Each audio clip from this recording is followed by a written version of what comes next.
Você já se perguntou o porquê que você está aqui? O que te motivou? O que te trouxe até essa aula nesse exato momento? Eu costumo falar que a jornada de aprendizado do inglês, ela precisa, acima de tudo, ser uma coisa prazerosa. Aprender inglês precisa ser algo que te gere satisfação e que você não faça isso porque você tem que fazer, mas sim, primeiramente, porque você gosta de fazer. Inúmeras pesquisas apontam que você fazer algo simplesmente porque você tem que fazer, porque você precisa fazer, não é tão produtivo quanto você fazer aquilo porque você gosta, por satisfação. E eu sempre bati nessa tecla aqui na internet. Você não deve estudar porque tem que estudar.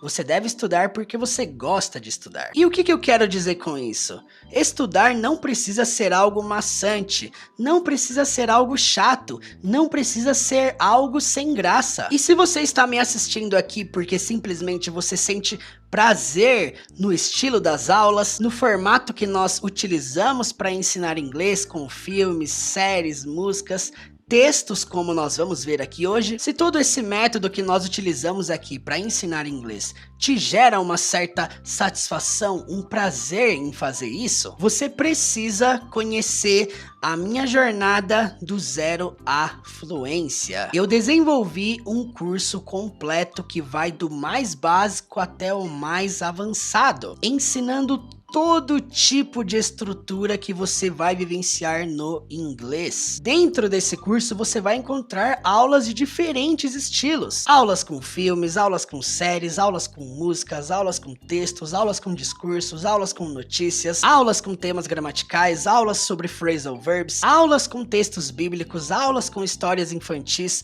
aulas sobre conversações da vida real. Sabe, eu peguei literalmente tudo isso e coloquei dentro de um único curso. Um curso na qual você vai ter prazer de estudar do começo até o fim. E o mais interessante, o mais importante dessa jornada inteira que eu estou te apresentando aqui, é que você vai ter o meu suporte ao longo dessa jornada inteira. Você vai poder tirar dúvidas diretamente comigo em tempo integral, além de fazer parte de um grupo de conversação com as pessoas que também estiverem dentro dessa jornada com você. Eu estou falando sobre isso porque as matrículas deste meu curso estão abertas e está rolando um valor promocional nesses primeiros dias que as matrículas estão abertas. Se você quer conhecer um pouco mais sobre esse curso, sobre essa jornada completa, vem aqui no link da descrição, teachermurilo.com, ou no link no comentário fixado logo abaixo. Clicando nesse link você vai entrar no site na qual você vai ter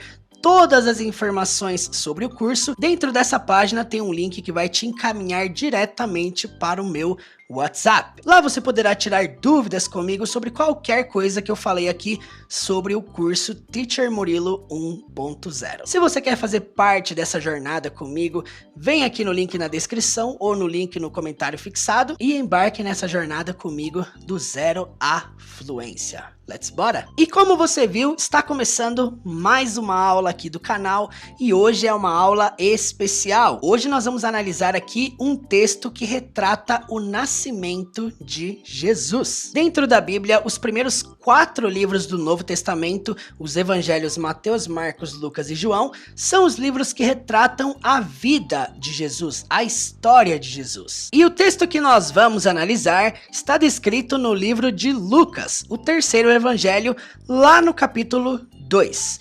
O livro de Lucas em inglês é chamado de Luke e 2. Este capítulo é composto por 52 versículos, 52 versos. Nesta aula de hoje nós vamos analisar os primeiros versos deste capítulo. E a versão bíblica desse texto que nós vamos analisar será a versão NVI. Em inglês ela é chamada de NIV, New International Version. No português, chamada de Nova Versão Internacional, NVI. Em inglês, NIV. E para nós começarmos, vamos lá. Nós temos aqui o subtítulo do texto, chamado de The Birth of Jesus. Repitam comigo aí. The Birth of Jesus. Enquanto você está assistindo essa aula comigo, eu gostaria que você transcrevesse cada frase, cada palavra nova que você encontrar aqui junto comigo dentro desse texto, para que você possa realizar aplicações, para que você possa pegar as palavras novas que você aprender dentro desse texto e criar as suas próprias sentenças, as suas próprias frases. O nome disso é aplicação, que é literalmente você aprender algo e extrair algo para você, ok? Então, o primeiro texto, a primeira frase significa o nascimento de Jesus. The birth of Jesus. The birth of Jesus. Então, vamos para o primeiro versículo do capítulo. Nós vamos analisar aqui este texto da seguinte forma. Eu dividi em vários versículos este capítulo inteiro. Nós vamos ler cada um desses versículos e vamos traduzir, entender palavra por palavra, e aí escrevermos aqui embaixo a versão em português. Então vamos lá. In those days, Caesar Augustus issued a decree that a census should be taken of the entire Roman world. Para nós começarmos, quando nós lemos aqui in those days, estamos falando naqueles dias. Então vamos deixar o número aqui, né? Porque esse número é a referência do versículo, versículo 1. Então lembrando, nós estamos analisando Lucas 2, o capítulo bíblico do terceiro evangelho do Novo Testamento, que conta a história do nascimento de Jesus com mais detalhes. Então, começando, in those days, Caesar Augustus. Então, aqui vocês já percebem que nós temos um nome, que nós podemos aqui no português traduzir para César Augusto. Então, naqueles dias, César Augusto, e nós temos esse verbo aqui, ó, issued, significa emitiu. Então esse verbo ele termina com ed, indicando que ele está no passado. Então emitiu, uma coisa que foi realizada. A decree significa um decreto. That a census, que, vamos lá, palavra por palavra, que um censo, literalmente que um censo, should, deveria ou devia, e aí temos be taken. Só para nós entendermos aqui, be, verbo to be, ser ou estar, então deveria ser. E esse taken, aqui ele está na terceira forma, é o verbo take, no passado simples é took, e nessa forma que nós estamos vendo aqui, taken, que é literalmente o particípio do verbo take. Agora você me pergunta, Murilo, o que significa o verbo take? Ele tem várias traduções, o mais comum é tomar, levar. Neste caso, neste contexto, nós vamos traduzir taken para feito. Por quê? Naqueles dias, César Augusto emitiu um decreto que um censo deveria ser feito, deveria ser realizado, deveria ser criado. E aí no final do verso fala assim, of the entire Roman world. Bom, só para vocês entenderem, world, mundo. Então, Roman world seria mundo romano, literalmente. Então, of the entire, do inteiro, ou seja, do mundo romano inteiro. Você até pode traduzir para de todo o mundo romano. Aqui no final, quando nós falamos aqui, naqueles dias César Augusto emitiu um decreto que um censo deveria ser feito, você pode até adaptar para que deveria ser feito um censo de todo o mundo romano. Nós invertemos a ordem, nós colocamos o censo para depois e o deveria antes. Enfim, a ordem aqui no texto está vindo o censo primeiro, né? Então, um decreto que um censo deveria ser feito. E nós adaptamos para que deveria ser feito um censo. Enfim, o importante, lembre-se, o mais importante dentro de uma tradução é ela carregar o sentido que a versão original está passando. E uma das coisas mais interessantes sobre estudar a Bíblia em inglês é que às vezes você vai perceber que certos versos, certas palavras carregam significados que não podem ser expressados dentro da língua portuguesa, devido muitas vezes à nossa limitação de vocabulário e que às vezes existem certas palavras em inglês que é impossível você relacionar a uma só palavra apenas dentro do português. E essa é uma das razões do porquê existem tantas versões bíblicas na língua portuguesa. Porque tem versões que são traduzidas do hebraico, tem versões que são traduzidas do inglês, tem versões que são traduzidas de outros idiomas. Normal. Vamos então para o segundo verso do capítulo. Olha só. This was the first census that took place while Quirinius was governor of Syria. Só para nós entendermos aqui, ó. This was the first census, literalmente, este, então vamos lá, verso 2, este, was, é verbo to be no passado. Poderia ser era ou estava aqui? Não, ia ficar meio estranho. Was, no português, pode ser traduzido para foi. Então, este foi, não no sentido de ir no passado, tá? Esse é o sentido de este foi o primeiro censo. É nesse sentido, tá? Então, the first census significa o primeiro censo. E aí temos o that, mais uma vez, como sentido de que. E aí nós temos esse verbo aqui, ó. Took place. Só para você entender, took, que nem eu falei no versículo anterior, é o passado do take. Presta atenção, take place, se você traduzir no literal, vai significar tomar lugar, e não é isso, tá? Take place leva o sentido de realizar-se, realizar algo. Então, este foi o primeiro censo que took place significa foi realizado. Dentro do português, você pode omitir palavras para que melhore o sentido da frase. Então, quando você fala that como que, aqui você pode omitir o que, você pode omitir o foi e ficar dessa forma. Este foi o primeiro censo realizado. Já basta. E aí nós temos o termo while, que significa enquanto. E aí nós temos um nome, Quirinius. No português, na versão em português, esse nome é traduzido para Quirino. E antes que você me pergunte, Murilo, é correto traduzir nomes das pessoas? Não é correto você pegar o seu nome e você inventar uma versão em inglês dele. Ou, por exemplo, você pegar o nome de alguém em inglês e chamar a pessoa pelo nome em português. Quando nós falamos de nomes descritos em histórias, por exemplo, você está lendo uma história em inglês e às vezes o nome da pessoa foi traduzido na versão em português. Isso acontece muito.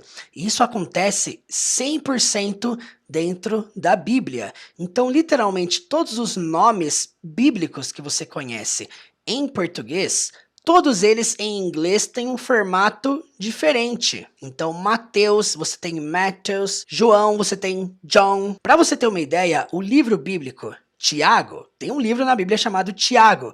Em inglês, esse livro é chamado de James. Agora eu pergunto para você, qual que é a relação entre Tiago e James? Uma outra coisa que você talvez não saiba, o último livro da Bíblia se chama Apocalipse, no português. Essa palavra, ela significa revelação, o que é interessante porque na Bíblia em inglês, o livro de Apocalipse não é chamado de Apocalipse, é chamado literalmente de Revelation, que significa revelação, no literal. Então, nomes das pessoas, principalmente dentro do contexto bíblico, você sempre vai ver essas alterações. Moses, e no português, Moisés.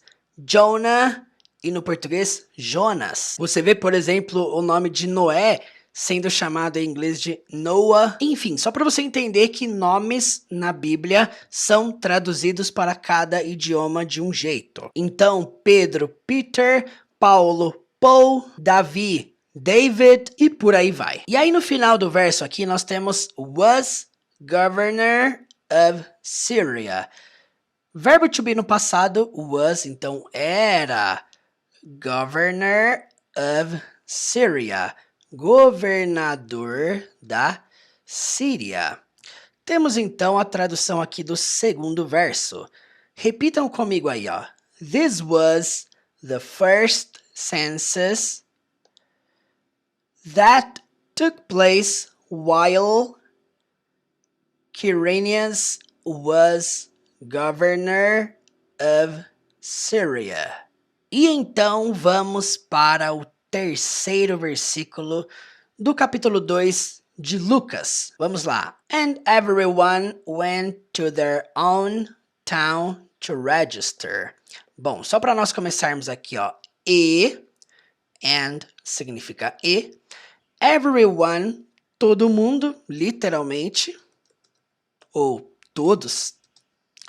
Went é o passado do verbo go, que significa ir, então, e todo mundo foi, passado, to their own town. Vamos entender uma coisa aqui. Town significa cidade. Own significa própria. Their significa deles ou delas. Então, e todo mundo foi para suas próprias cidades. É isso que o texto está dizendo. Então, esse their, deles ou delas, se refere a everyone, todo mundo, ok? E no final diz to register, para registrar. Basicamente, temos a tradução desse trecho, então. And everyone went to their own town to register. Vamos para o quarto verso deste capítulo. Já é um verso maior e, além disso, nós temos aqui nomes, cidades, locais importantes para nós analisarmos também como que eles são pronunciados no inglês e vamos entender o que esse verso agora quer dizer. Vamos lá. So Joseph also went up from the town of Nazareth and Galilee to Judea to Bethlehem, the town of David, because he belonged to the house and line of David. Você percebe que nós temos vários nomes aqui que são pronunciados e falados e escritos de maneiras completamente diferentes na língua portuguesa, né? Então, vamos lá. Então, José, para nós começarmos, né? Só para você entender, esse personagem, José, era a pessoa que se relacionava com Maria, que seria a mãe de Jesus. Então, aqui diz o seguinte, also significa também, went up é o passado de go up, aqui se refere ao verbo subir, literalmente, então, subiu da cidade de Nazaré, literalmente. Então, from indica um ponto de origem, da onde que ele subiu. Então, aqui está dizendo literalmente, então José também subiu da cidade de Nazaré, na Galileia. Certo, gente? Primeira coisa para a gente traduzir aqui, então. Subiu da cidade de Nazaré. Antes que você me pergunte, Murilo, town, qual que é a diferença de town e city? Né? Ambas significam cidades. Town é muito mais comum você ver dentro de um contexto a qual a cidade é pequena, ok? Então, José subiu da cidade de Nazaré, em Galilee, na Galileia, para a Judéia. Então, to Judea. To Bethlehem. Olha só a diferença entre essa palavra aqui e o termo Belém. Bem mais fácil falar Belém, né? Então, para Belém. The town of David. A cidade de Davi. E aí diz uma explicação. Por que que ele fez isso? Because, que é o porquê de explicação, literalmente, porque ele, o José, pertencia à casa, to the house, and line, e a linhagem de Davi. A casa e linhagem de Davi. Temos então a tradução deste verso completo. Então repitam comigo aí, gente.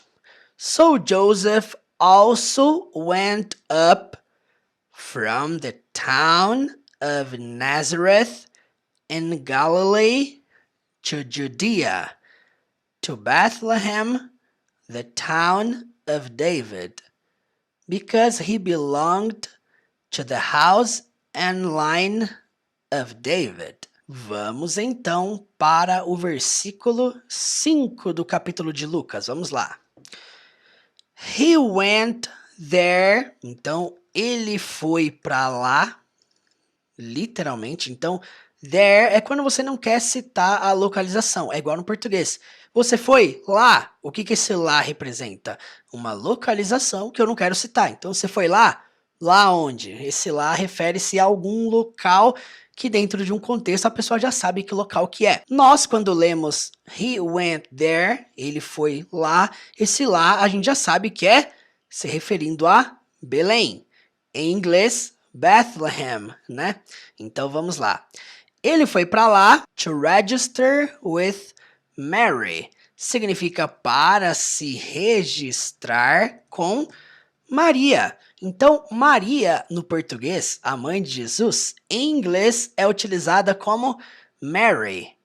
Então, toda vez que você ver Mary em inglês, você vai lembrar que no português é Maria. Quando o texto diz who was pledged, esse who se refere a Mary, a Maria. Quando o texto diz who was pledged, significa que estava comprometida, se referindo a Mary, a Maria. Então, que estava comprometida, ou seja, ela não era casada, ela já tinha um relacionamento sério com Joseph. Então, Mary e Joseph estavam comprometidos. E o texto não fala só que ela estava comprometida, fala que ela estava comprometida a ser casada com ele. O que é importante entender aqui? Como que eles falam casado com alguém? Eles não usam o termo with, de com. Eles usam o termo to. Por exemplo, se eu quero falar eu me casei com ela. Um exemplo, eu posso falar assim, ó. I got married to her. Então, I got married, eu me casei to her, com ela. É o jeito que eles falam do fato de ser casado, de você se casar. Então você pode entender que no inglês, to get married é o verbo se casar. Bom, isso aqui é o ato de se casar, certo? Nesse texto aqui não fala com o verbo get, aqui fala to be married. Então, ser casada, to him, com ele. Ou seja, ela estava comprometida.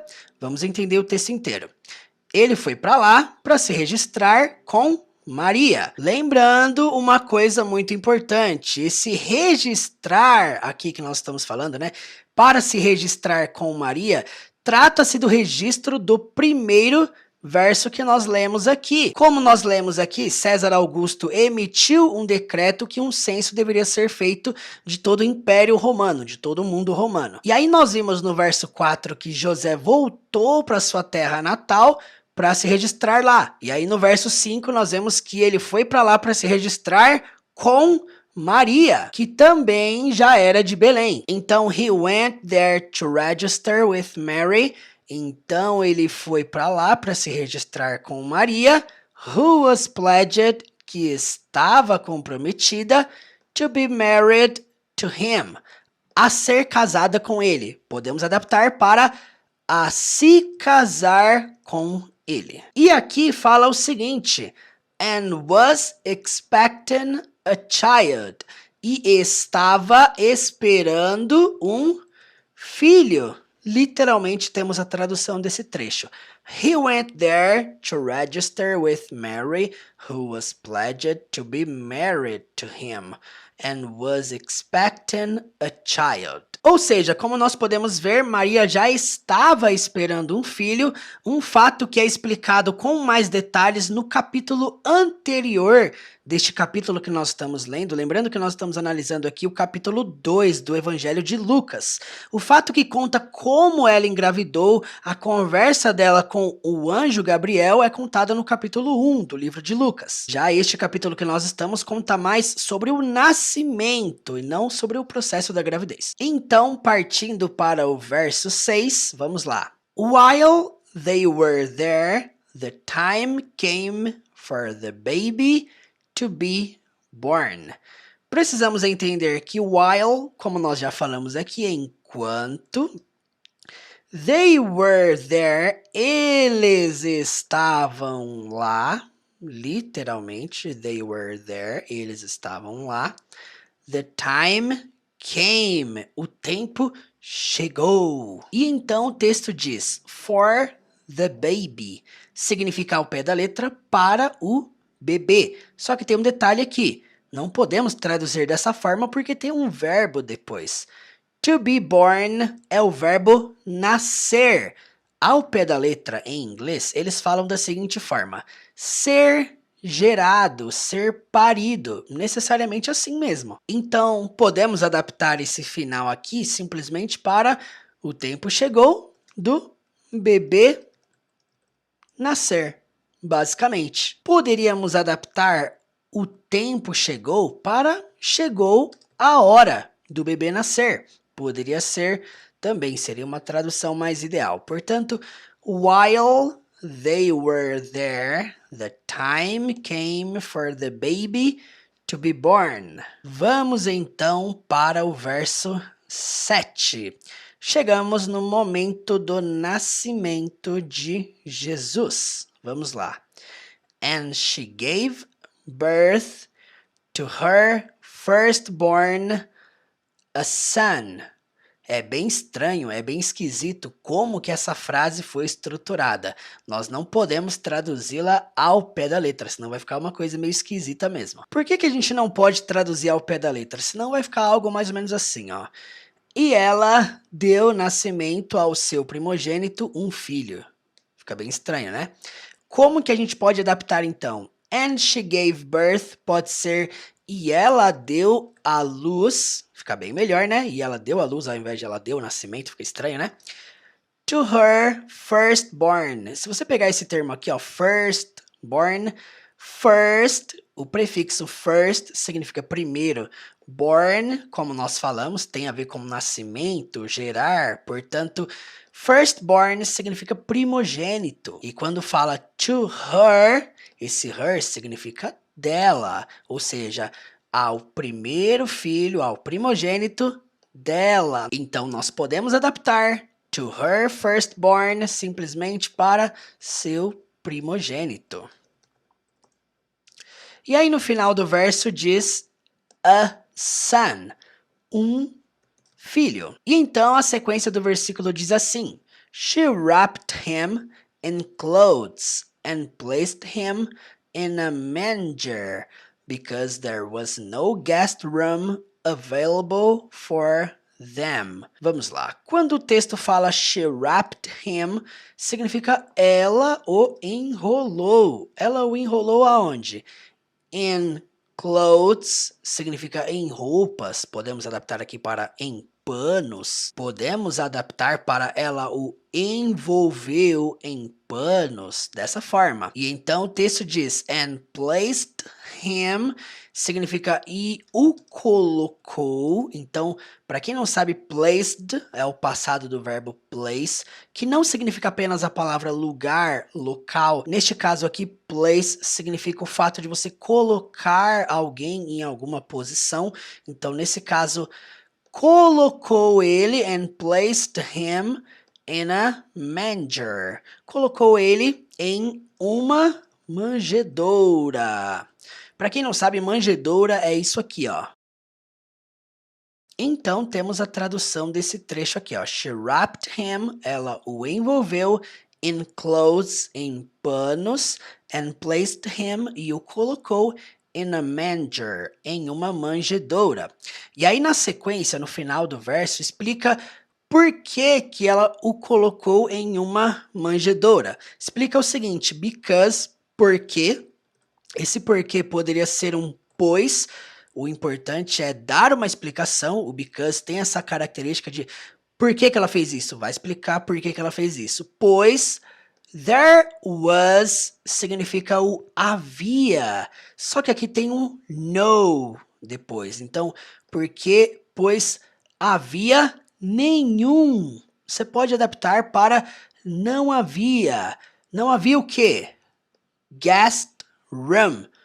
Guest, visitante, hóspede, room, quarto. Portanto, porque não havia, there was no guest room. Então, porque havia nenhum quarto de hóspedes. Ou porque não haviam quartos de hóspedes. Pode ser. Então, pois não havia quarto de hóspedes. E então diz available, disponível, for them, para eles. E então temos a tradução do verso completo.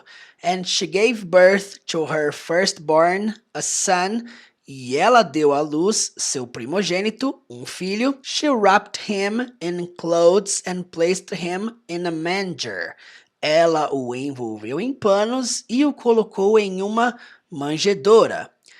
Because there was no guest room. Pois não havia quarto de hóspedes available for them.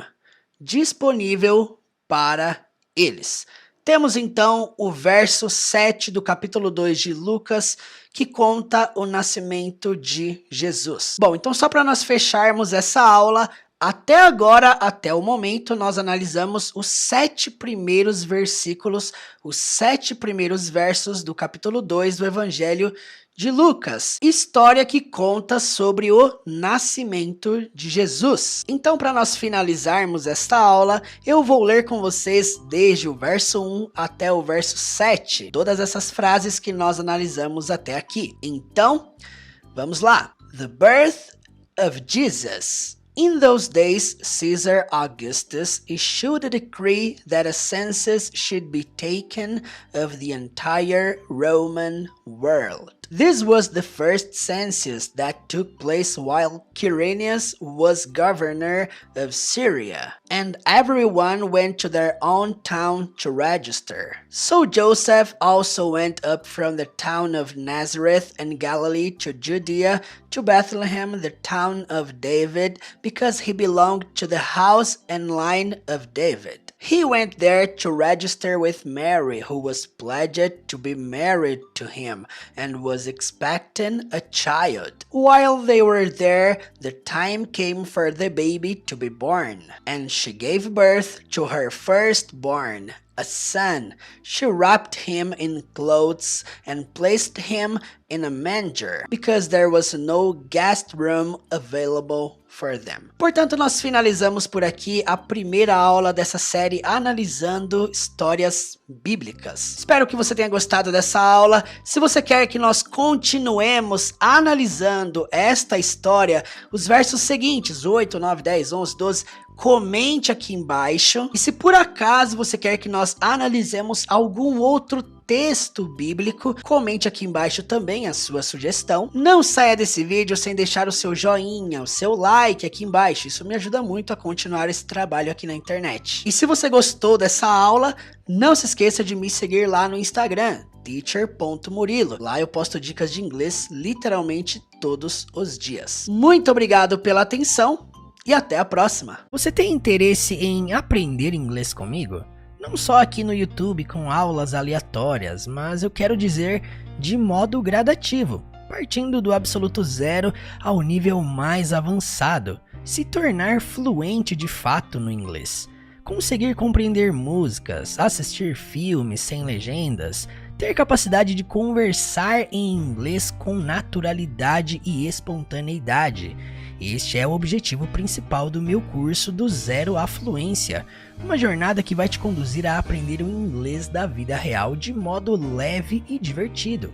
Um caminho em que eu serei o seu mentor pessoal e te ajudarei em cada passo em direção à fluência. Se por acaso você está aqui me assistindo e você ainda tem dúvidas, será que o método do professor Murilo realmente funciona? Ou talvez você está pensando assim, será que eu realmente vou aprender dessa vez? Será que eu realmente vou aprender a conversar, a entender coisas em inglês? Eu gostaria que você assistisse nesse exato momento alguns depoimentos de alunos que estudaram conosco desde 2020 para cá. Se liga só. Minha jornada em inglês começou há 3 anos atrás, quando eu vim morar em Nova York. Eu moro em Londres. Eu moro aqui em Dubai, nos Emirados Árabes. Eu vivo e trabalho aqui em Portugal. Eu moro em Massachusetts, United States. O Teacher Murilo, ele foi realmente a peça-chave para mudar a minha vida com o inglês. Ele me ajudou demais, não apenas a melhorar meu inglês, que melhorou muito. Eu não tinha conhecimento nenhum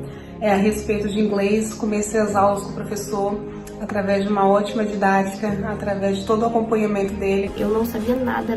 Eu só tinha aquilo que a gente traz do colegial. Eu acreditava que não era capaz de avançar ou de aumentar o meu nível. Sempre tive muita dificuldade para aprender a língua. E aí que aconteceu que eu tinha muito medo de falar inglês, eu era muito insegura. E ele começou a me apresentar o inglês de uma forma totalmente diferente, como eu nunca tinha visto, como eu nunca tinha estudado. Me ajudou bastante no meu inglês, me ajudou a impulsionar o meu inglês, deu aquela viradinha de chave que estava precisando ser dada. A excelência, a alegria, o prazer e a metodologia que ele usa. Tem sido uma experiência maravilhosa ter as aulas com o Teacher Murilo. Ele é muito atencioso. Você vê que você precisa, ele tá ali para te ajudar. E com ele, né, com o Murilo, eu aprendi o inglês de uma forma mais simplificada, mais fácil.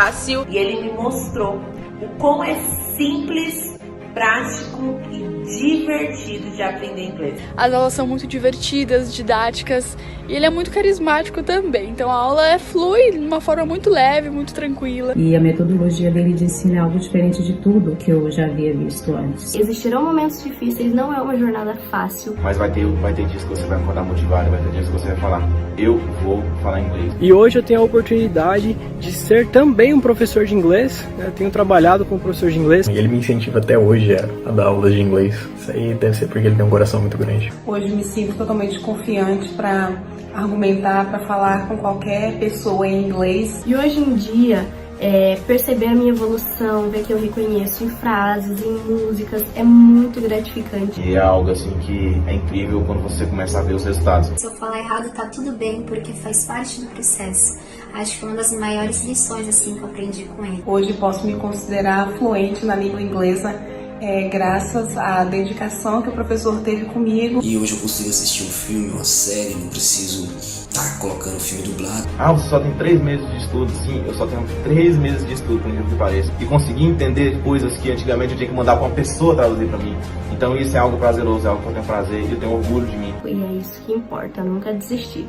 Se eu vou conseguir, eu sei que você vai conseguir também. Eu vim aqui afirmar que você é capaz sim de aprender inglês. Só precisa ter o curso certo. Não desista. Essa é a palavra de alguém que um dia já desistiu e agora decidiu se aprofundar. Foram fundamentais para eu estar aqui hoje.